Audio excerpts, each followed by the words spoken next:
Ambernath police station अंतर्गत संबंधित घटना घडली होती। यामध्ये एकूण 6 घरातून 2 लॅपटॉप आणि 13 मोबाईल जे आहेत ते चोरल्याची घटना अंबरनाथ वेस्ट पोलीस स्टेशन अंतर्गत घडली होती।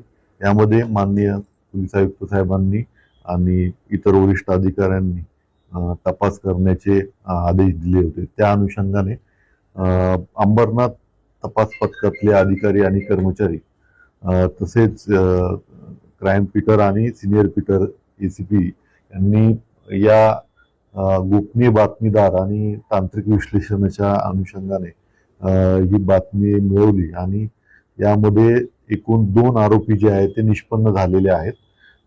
त्यांनी गुन्ह्यात जे मुद्देमाल त्यांनी चोरला होता 2 लॅपटॉप आणि 13 मोबाईलची रिकव्हरी दिलेली आहे।